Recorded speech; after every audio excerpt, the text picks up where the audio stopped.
ফেসের পাশাপাশি আমাদের বডির প্রতিও কিন্তু যত্নশীল হতে হবে।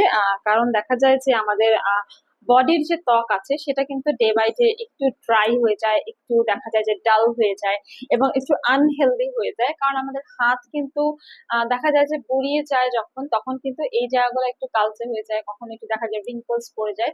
এর জন্য আমি বলে থাকি আপনারা সামারে উইন্টারে সবসময় লোশন ইউজ করবেন।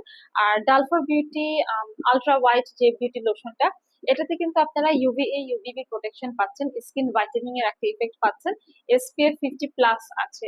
I think this is the best lotion for you. এটা নন স্টিকি, নন গ্রিসি এবং কুইকলি অ্যাবজর্ব হয়ে যায় স্কিনের মধ্যে।